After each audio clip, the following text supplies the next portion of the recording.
you smell that? That is football in the air. As football season is fast approaching, the Mountaineers are still camping. Rich Rod is still very frustrated, and we are still covering at WVU Sports Now. I am, of course, Mike Asti, and I'll be joined in a moment by my co-host Luke Blain. This is another episode of Mountaineer Report, available everywhere you get your podcasts and throughout the West Virginia Sports Now network. And we are going to make this wall-to-wall football talk as kind of a football camp check-in. We've been very, very busy covering this and everything else going on, of course, Mountaineer Athletics and in our lives. So it's been a minute since we did a show, but now the TBT is over. Basketball, they're still worrying about the roster. The other sports are either revving up or they're in the middle of their off seasons, but the focus, of course, is Mountaineer football. And we've been talking to Rich Rodriguez every single day outside of Sunday after practice. And a lot has happened. Only really now a full weekend, I guess, since we're doing this show here. So, Luke, man, what's going on? It's been a minute since we did one of these, but how have you been? Oh, doing good, doing good. I think I'm not sure we've done one since the end of the TBT. I think that's the last we talked, but Yeah, it's I think yeah, right just kind before of the TBT ended. Yeah, yeah, it was right before that final game. So yeah. yeah, things are going well. I landed a side job at Cold Stone, so if anybody wants to get ice cream from a WVU reporter, then Awesome. find me there. So it's yeah. So very excited to get Awesome. back up in Morgantown. So just kind of hanging out in Parkersburg for the remainder of the summer and get right back on campus here in about a week. Yeah, I was telling you off the air before we hit record that it's been a minute since I've been to a Cold Stone, but I may have to check it out and stop Oh by. yeah, But yeah, it's great stuff. yeah, happy to have you nonetheless. Not sponsored by Cold Stone here in Mountaineer Report, but we'll give them a free plug here on this episode.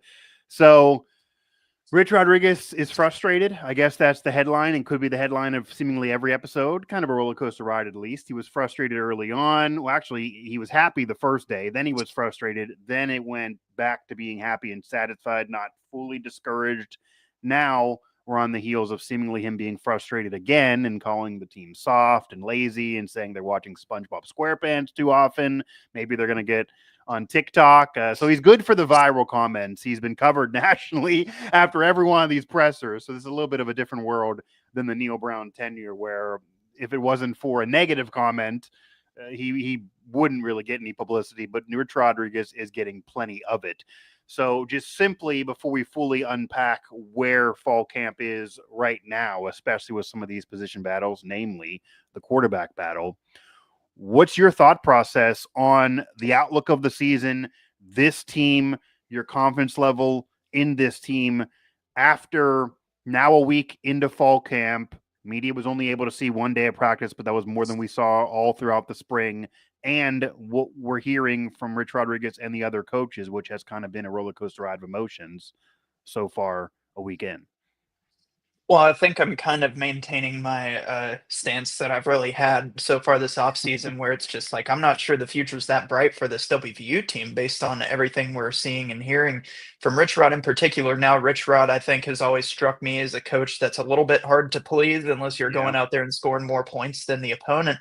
But to Yep. hear all these things and to hear, the listen, I don't see anything wrong with SpongeBob personally, but maybe that's why I didn't play at WVU. So I think that Yeah.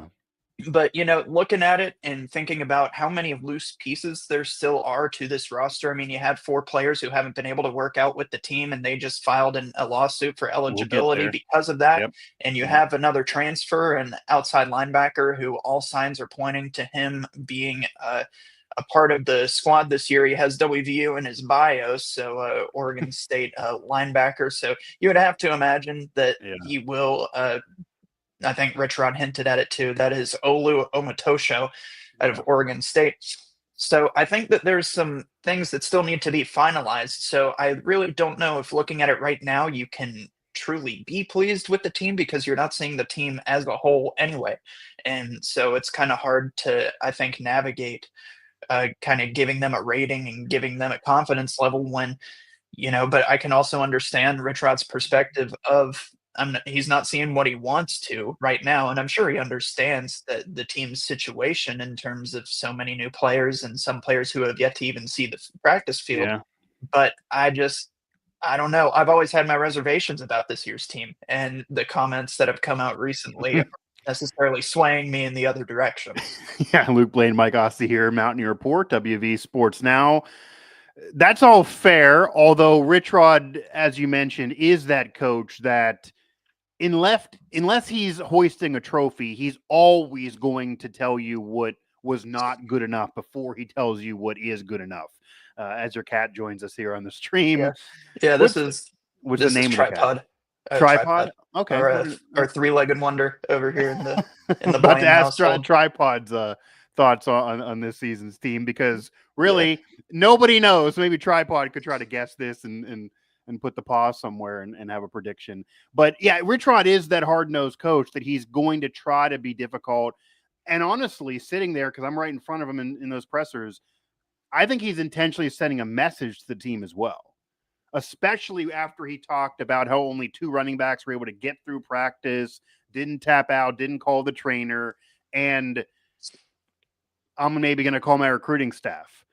That's him basically telling his team and his current players, hey, I could replace you. There's still players available. I'm not happy, etc. It doesn't mean that they're not going to play. It doesn't mean that he doesn't even think that they can help him win, that they're not good enough. It's that he wants to see more from them to really get to that hard edge level, and he's trying to send a message for whatever reason. Rich Rod has always been a coach that has been a tough coach to please, that is always going to lean on the negative with the media, although he's also, we'll see how this generation's players handle him, especially now at a Power 4, but he's usually been a player's coach that's very tough. If you think about it, all of his former players love him and would take a bullet for the man, but he's very, very tough. Maybe they didn't love him as much going through it. So he does kind of walk that line very, very well. And there was even one comment through the first couple press conferences after after fall camp practice where we're talking about players tapping out. And I even tried to get him to say more of that on offense than defense, because he was still being very, very vague. And he wouldn't even give me that answer, but said, if you're looking for an individual, I'm not going to give you anyone there. And I was like, well, I didn't ask for any individual, Rich.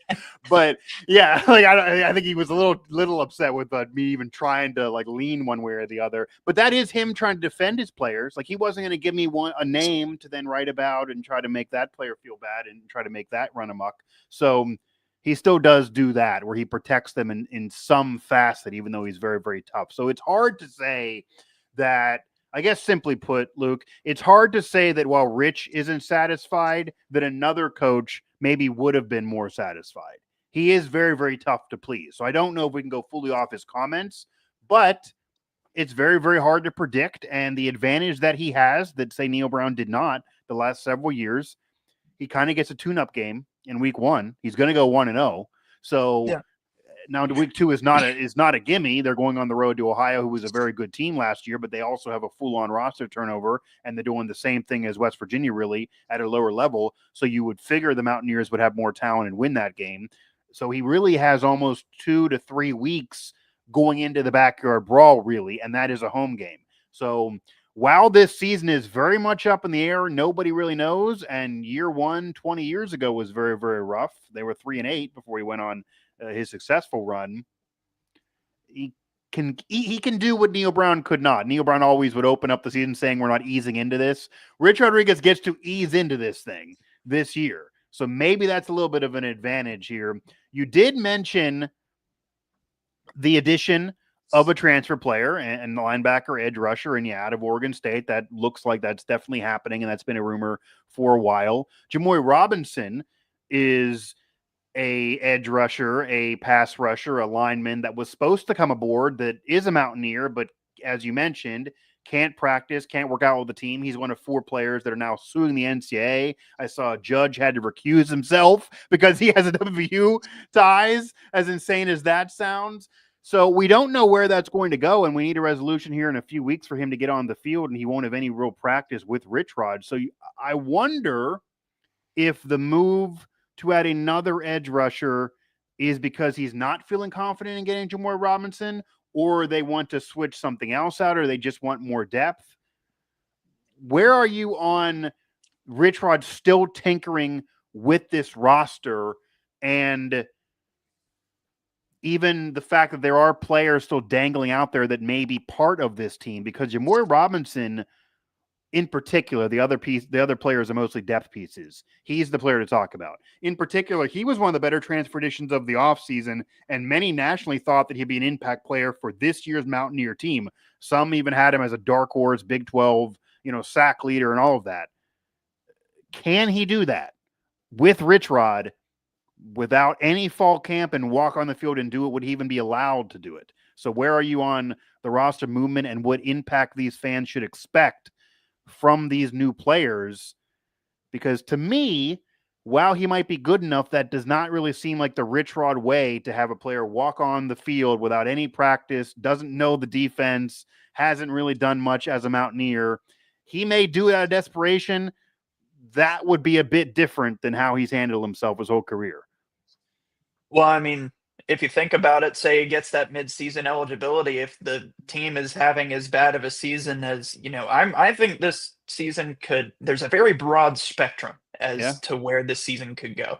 And unfortunately, I think the floor is higher than the ceiling. So if it's going as bad going into Big 12 play, if he gets eligibility in there, sure. Why not? Throw him out there. True. If he's conditioned, if he's ready, if they're confident that he can rush the passer. And it reminds me of maybe the putting Aiden Tagaloa Nelson on the roster mid-season for that Mountaineer team where Josh Eiler was at the helm with all those injuries and suspensions. So but I do think he's a guy, Jamori Robinson. This would be a guy who could come in and make a difference. He finished with 10.5 sacks last year, 27 solo tackles, 43 total.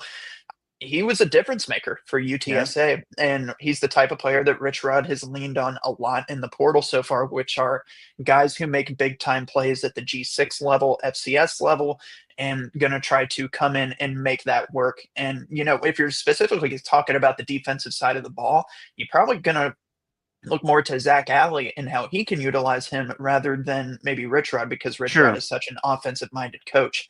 And, Zach Alley, obviously a proven coordinator at the defensive level in college football. So, I think it could be that maybe he gets to maybe this thing gets worked out here in the next few weeks and he's good to go week 1, but maybe it takes a little bit more into Big 12 play, or maybe he just doesn't get to play at all. And I think whenever you're looking at it from a standpoint of adding current players right now, I do definitely think you have to think of it as a depth standpoint. I think, honestly, I don't think there should be a single position on this WVU roster where they're not trying to add more depth per se. If he's as upset with practices as they are, as he sounds, if eventually, you got to have the personnel numbers there before you start thinking about, is it a coaching strategy change? So they're going to be cutting some because they're over the roster limit right now. So and they went into fall camp over. Obviously, now they're tanking. If they tomorrow would get the waivers plus add another player out of transfer, they're well over. So obviously that's a cushion because Rich Rod wants. That's part of it too. I think he likes being able to kind of dangle position battles and no one has a spot and we can replace. This is a little different than 20 years ago where they knew they were going to be so bad going in. He's admitted that the year one back in 2001, he knew it was going to be bad and they were 3-8 because there's no way to change the roster. You have who you have, and the cupboard was bare then after Nayland. You do get to change things quick. The transfer portal can be a negative, but also can be a big positive.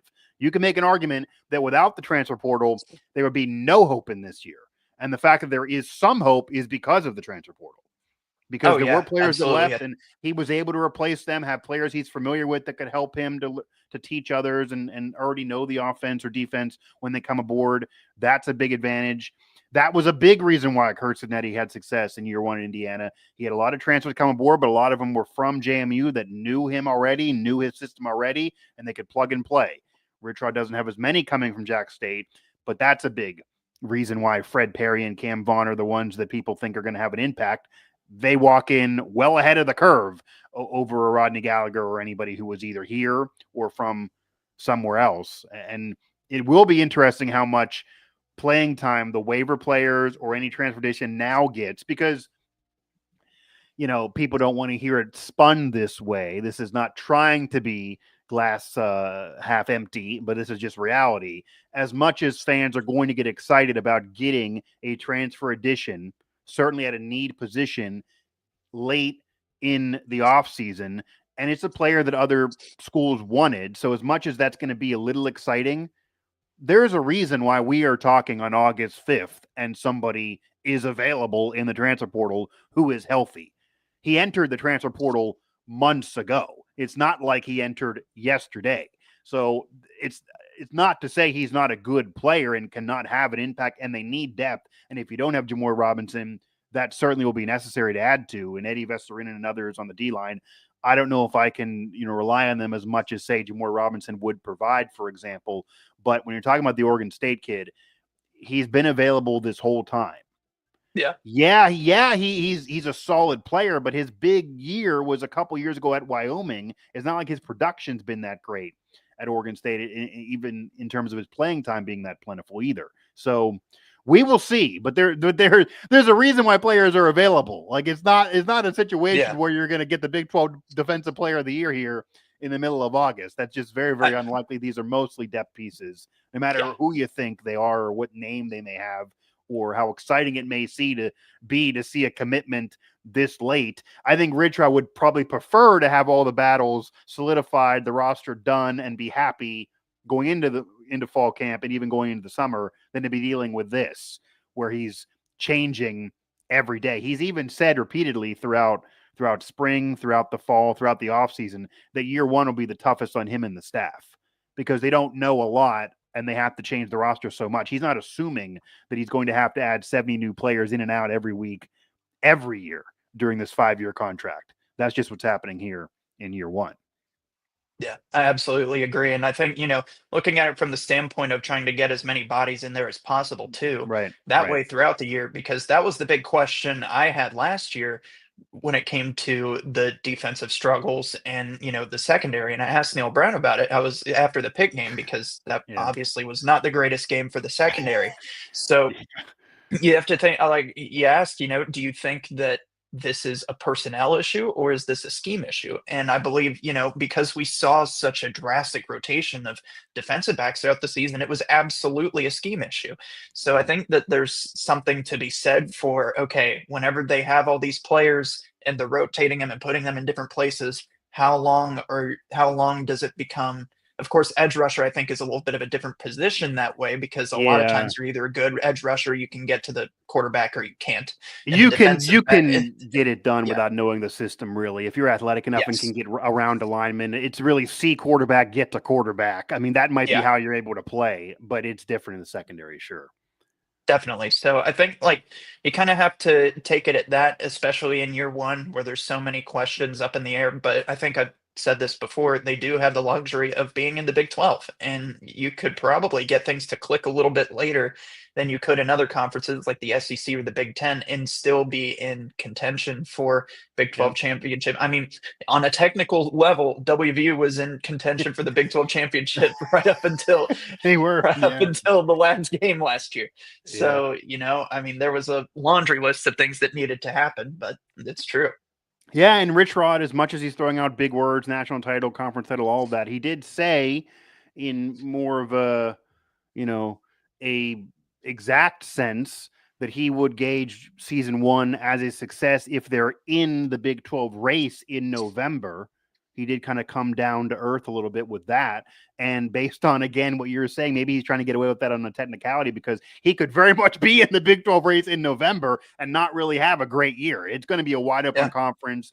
Good teams are going to beat up on good teams. Bad teams are going to beat up on bad teams, and bad teams are going to beat good teams. Good teams are going to lose to bad teams. All that's going to happen. It's going to be the conference with the most depth. It's going to be very, very entertaining for fans to watch yet again.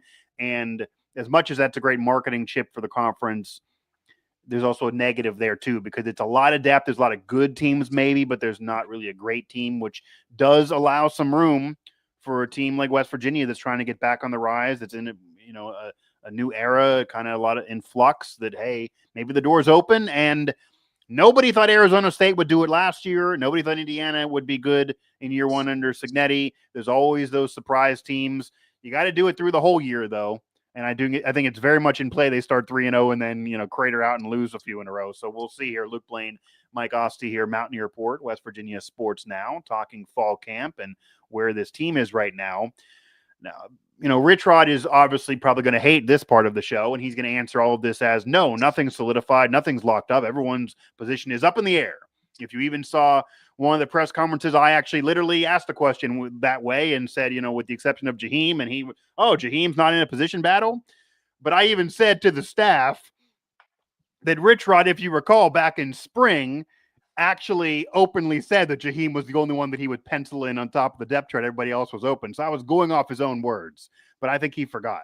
But nonetheless, how much do you think Rich Rod has tipped his hand to this point, especially quarterback-wise? I mean, Nico Marchiol's in all the videos. The program's promoting him more than any other QB, certainly, if not any more than any other player. He was the first player that we talked to, let alone quarterback, throughout now fall camp. It was the same in spring. He did look better than Jalen Henderson in spring.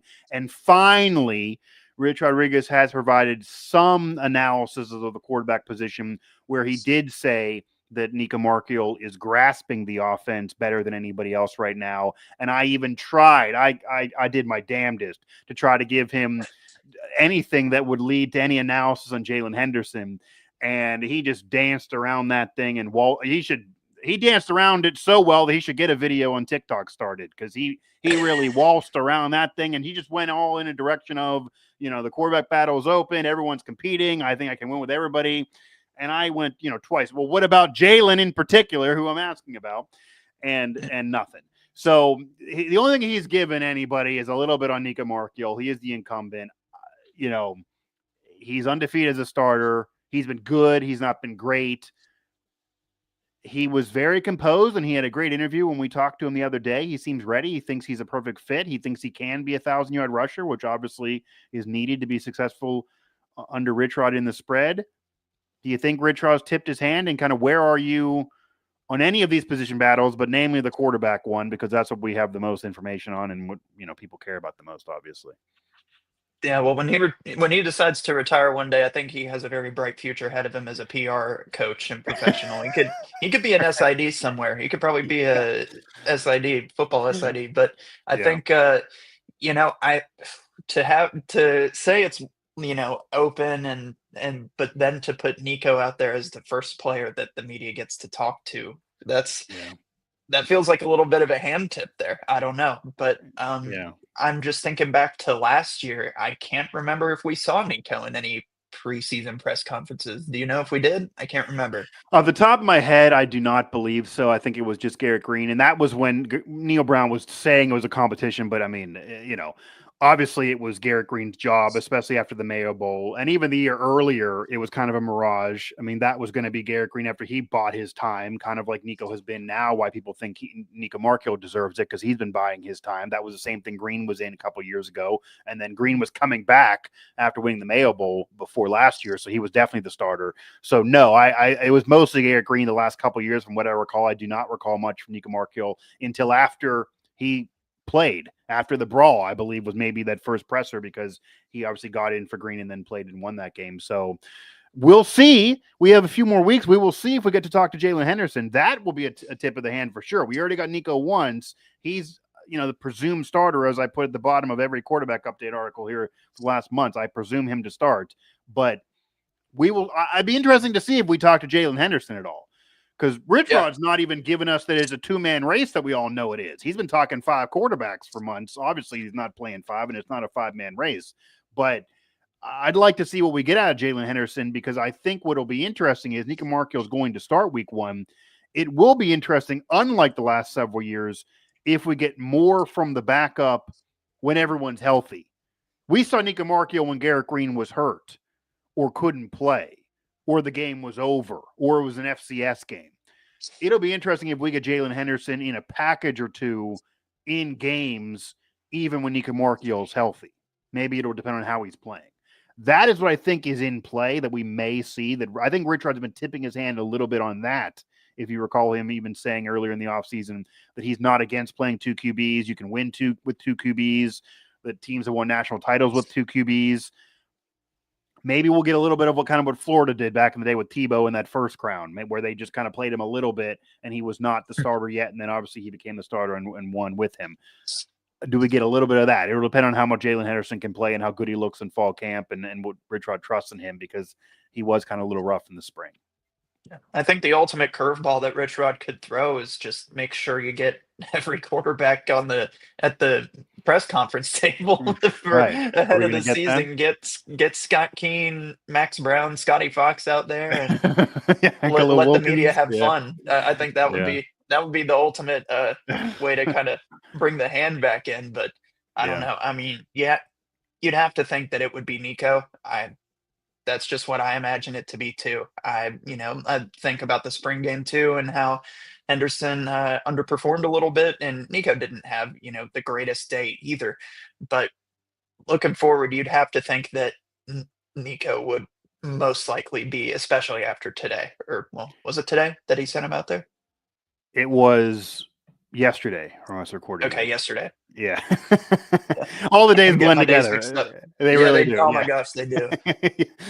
Mountaineer Report here, everywhere you get your podcasts. WVU Sports Now. Luke Blain, Mike Asti here, talking Mountaineer football here. Early middle still of fall camp. It feels like it's been going on forever, but it also feels like it's very, very early, if that makes any sense to anybody. We have weeks in front still before the season, but it feels like just a whole off season of just one day almost, just at the same time. Separate from the quarterback battle, that again, I've always stolen a Mike Tomlin phrase that Nico Markell is in pole position to be the starting quarterback. It'll be interesting how much of a hook Rich Rod will have. I do think, unlike Neil Brown, where Neil Brown really let it linger, whether it be JT Daniels, whoever, he would really let things linger. There were even some that were calling for Green when he was really struggling, that he just did not want to do it. I think Rich Rod's going to be a little bit more willing that if somehow Markell and WVU are starting off 1-2, he plays horrible in the brawl, they lose that game. Wouldn't be shocked if we get some Jalen Henderson at that point. I don't know if he'll fully make a change, but I think it could happen earlier than the end of the year. I think there could be some sense of urgency on Rich Rod not to just punt a season like he would have been able to do 20 years ago. He has made it clear, he's been told he doesn't have just the runway to go 3-8 for a couple years in a row. He has to start winning at some point soon. So we will see. But separate from the quarterback competition, where is your concern level, or is there optimism even on what else is going on with this roster? Any other position battle that maybe you want to bring up? Ryan Garrett, wide receivers coach, did talk about, and he literally said that to him, they don't have a top wide receiver yet that they can just rely on, that can move the chains, can get 6 to 8 catches a game, that if everyone's off, he's going to always catch them, and that true wide receiver one. It was an odd little surprising comment for me a little bit, because I thought maybe he would talk about Jaden Bray there. Like, he's the veteran Oklahoma State transfer that was there last year that didn't get to play because of an injury. He was at Big 12 Media Days. You could argue that's kind of tipping your hand too. He's said that he knows he's going to play a lot and get a lot of opportunities this year, but the coaching staff's not willing to say that. Now, it's more Rich Rod stuff. They all fall in line under him, and they don't want to give anything away or give anybody any job away. Cam Vaughn is going to get a lot of opportunities here. He knows the offense. Bowie as well. Rodney Gallagher. Nico did say that he's had a great offseason. I mean, what else is he going to say? But I do believe he's had a great offseason. He's a hard worker. He's been there now several years. People do believe he fits right into this Rich Rod offense. We'll see, but that's very possible to be the case. He's just going to focus now as being a receiver instead of worrying about anything else. He could get a lot of looks, likely in the slot this year. That's just the receiver room. That's going to be a big deal. But any thoughts on any of these other position battles, and who do you want to see something from? Any hand being tipped anywhere else from what you've seen, read, and heard from Rich Rod and coaches?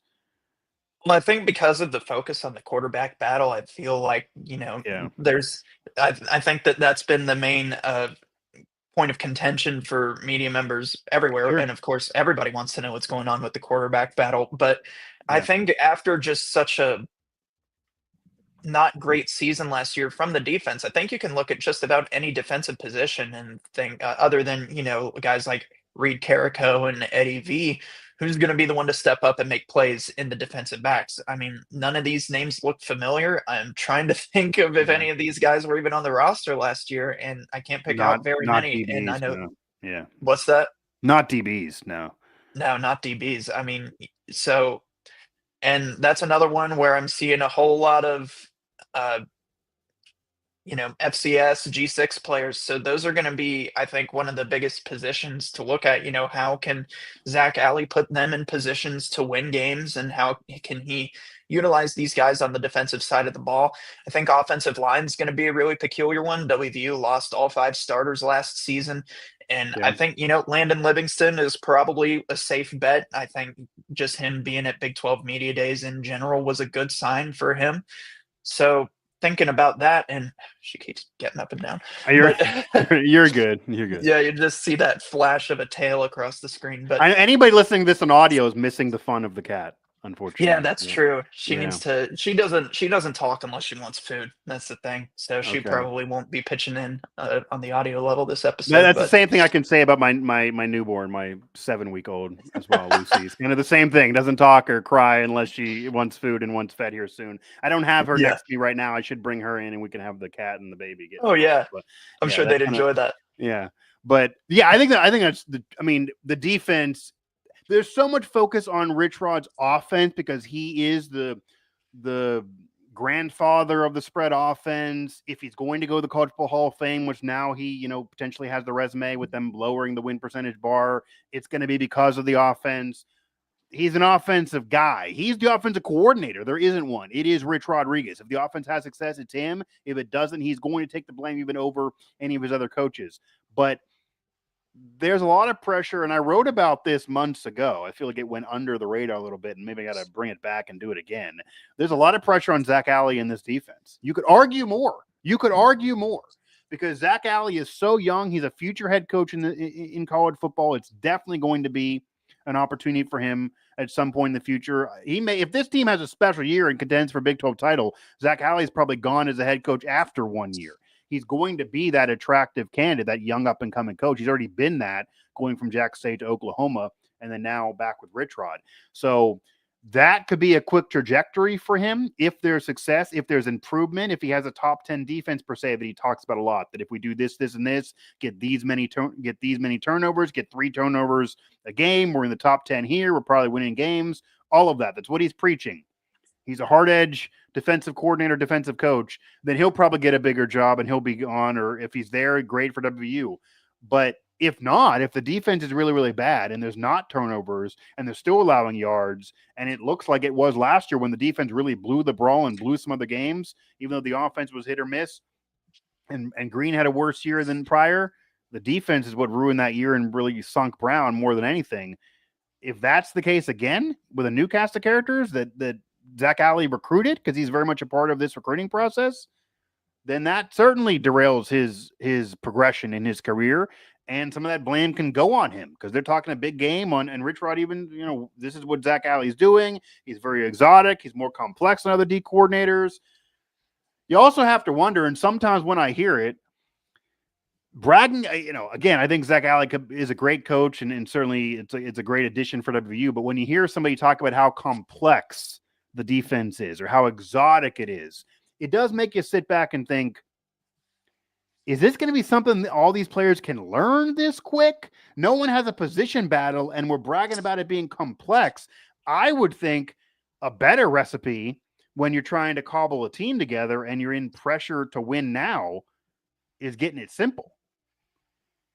Defense is not simple based on what Rich Rod and Zach Alley are playing. They are bragging about being exotic and complex. Those are the terms. Is that going to be an issue that somebody's going to have a misassignment in a big game and lose? That happened a lot last year. I think are they going to be really fully ready to go? Yeah. Yeah, I mean, that was absolutely the case last year. I mean, it always, they were always talking about the type of defense that they were running, which, from an outsider looking in, kind of resembled like a match zone coverage. It happened all the time. And that was a team full of guys who had been there, like been at WVU for years with the defensive coordinator who had been there all of Neil Brown's tenure.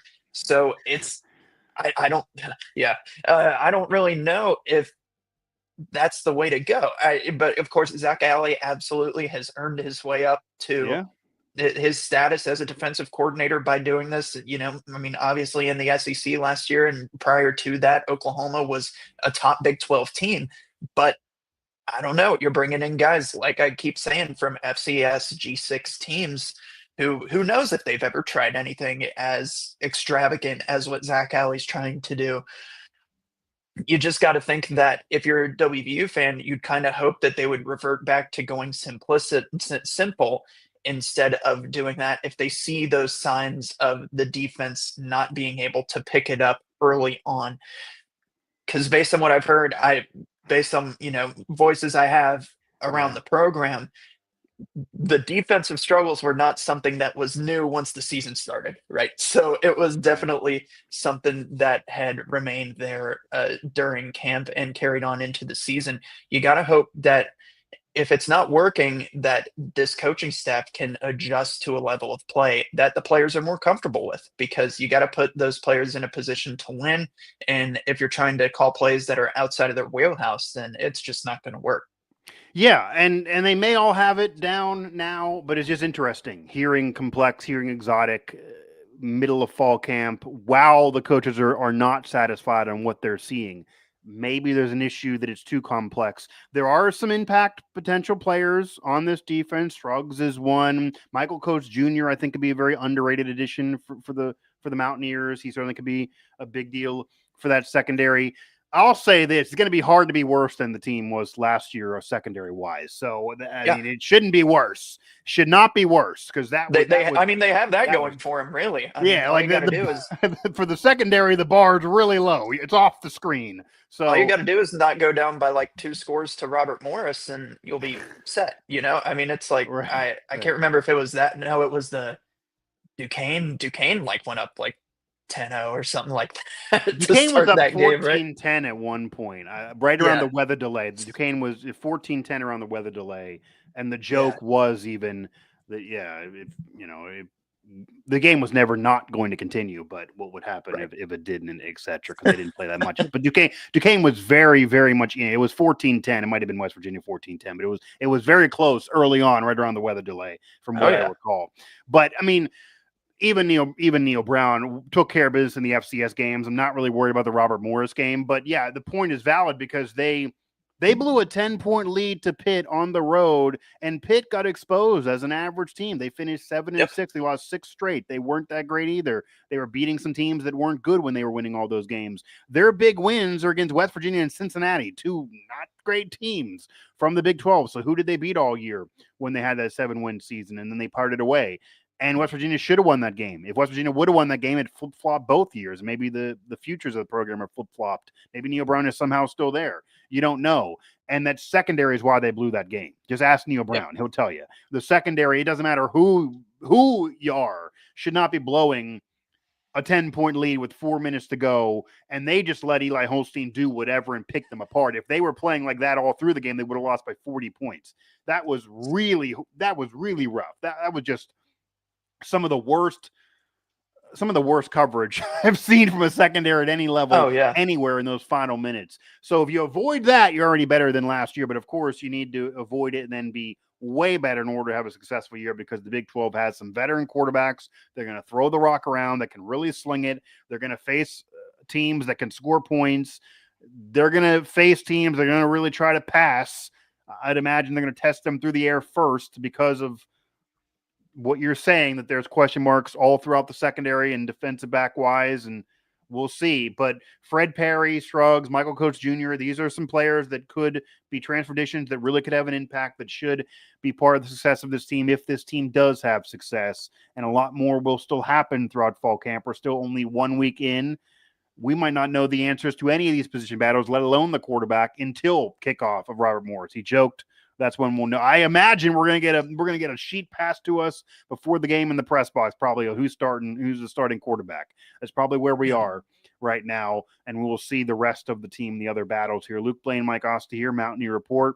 So, Luke, as we round out this show, and of course we'll check in again before the end of fall camp, what do you want to see throughout the rest of this week, throughout the rest of fall camp before week 1, because obviously Rich Rod's going to continuously be hard on the team in these press conferences, and obviously he's not going to announce any position winners anytime soon. But nationally, locally, or whoever, if they played tomorrow, it's hard for anybody to be too confident. But what do you want to see the rest of the way? Because Rich Rod and these coaches, they are confident. They do feel they can win right away. While being confident, they're also very hard on the team. It's a major question mark on what this team is going to do this year. What do you want to see the rest of the way to either give you more confidence that this team actually could make a run and do something this year, or even have anything solidified? And maybe Rich Rod will start nearing actually announcing position battles, and we'll get a clear picture on this team, because I would say that the West Virginia Mountaineers here in early August are still, including every team all across college football at any level, one of the more difficult teams to project and predict for 2025. It's funny you said that. I was thinking, it might be a long shot, but just like Rich Rod maybe hinting at improvements, maybe maybe accidentally lets it slip that maybe somebody's, a position group's getting better or Yeah. something like that. But I think overall, I think to hear a stamp of confidence that the team is getting it on defense, I think that you kind of need that little bit of reassurance, that whether or not that comes from Rich Rod or Zach Alley. I think fans especially need that kind of assurance from that position group, especially after what they bore witness to last year. But I think, Yeah. especially since with like the limited, viewing of, what media members are able to see of practices and things of that nature, you just kind of, you got to take Rich Rod at his word. And Rich Rod says a lot of words, I think that's He that's does. probably the most difficult part, is really seeing inside this team right now and getting a read on it after, what's been going on in terms of how just genuinely upset he's been at this team. So maybe areas improvement, effort, understanding, execution. I think that would be Yeah. some big things that WVU fans should hope that Rich Rod says throughout the rest of fall camp. Yeah. And, to compare to last year, the only positive, I guess, of the way Rich Rod is talking, it could be a little bit of a safeguard if they have a bad year, because he can just say, it was year 1, they didn't get it, we're going to have to go back in the portal, etc. It takes a while to implement the offense and defense and even the hard edge lifestyle. Although I do think culturally he's put that in, and that is in place right now. I do think that's him hammered home properly, because to flip it to last year, and it was a lot of returning players and a different thing. Neil Brown was going into year 6, of course, after a good year in 2023. But I mean, the coaching staff, the players, Brown, they were so confident. I mean, they were literally saying that if they're not in Dallas playing for the Big 12 championship, they are not having a successful season. They were saying that. So obviously that wasn't correct. That didn't come close to happening, and they had a season went off the rails pretty quick after a lot of hype, and they were pretty confident. There was some bravado there. Garnet Hollis was even really, really confident, talking about what they were going to snatch Penn State's soul, and he might have been the worst player on the whole team all year. At least it's the most disappointing. And talk about the secondary again. Like, he was really, that addition did not work at all, and the effort wasn't even there. He wasn't hard edge. I don't think Rich Rowe would classify him as hard edge in any way. And I need him to turn that around, because he's a Titan now, and I can't witness that again on another. Well, the one of my funny thing favorite was, teams. actually, I thought of him. He popped in my head. I forget. This might have been. I don't think it was a defensive coach. I think honestly, it might have been.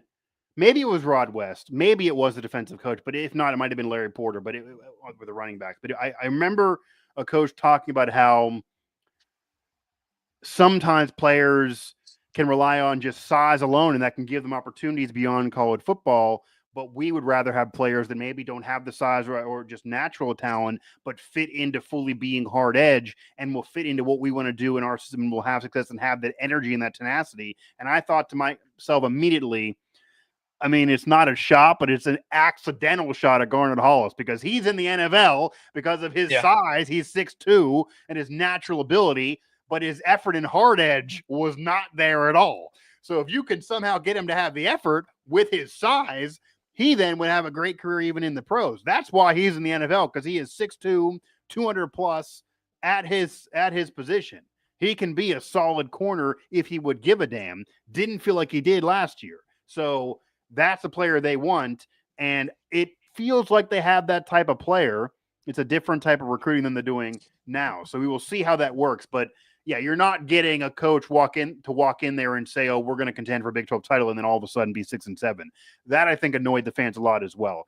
This right now, you are getting Rich Rod probably being more negative than he has to. I mean, we only saw one day of practice.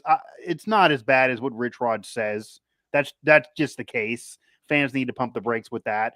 And all the coaches are going to talk like Rich Rod wants them to. He's never going to walk in there and say, "Oh, 11, 12 wins, lock it up. We're awesome." That's never going to be what he says. He didn't even say that going into seasons with Pat White.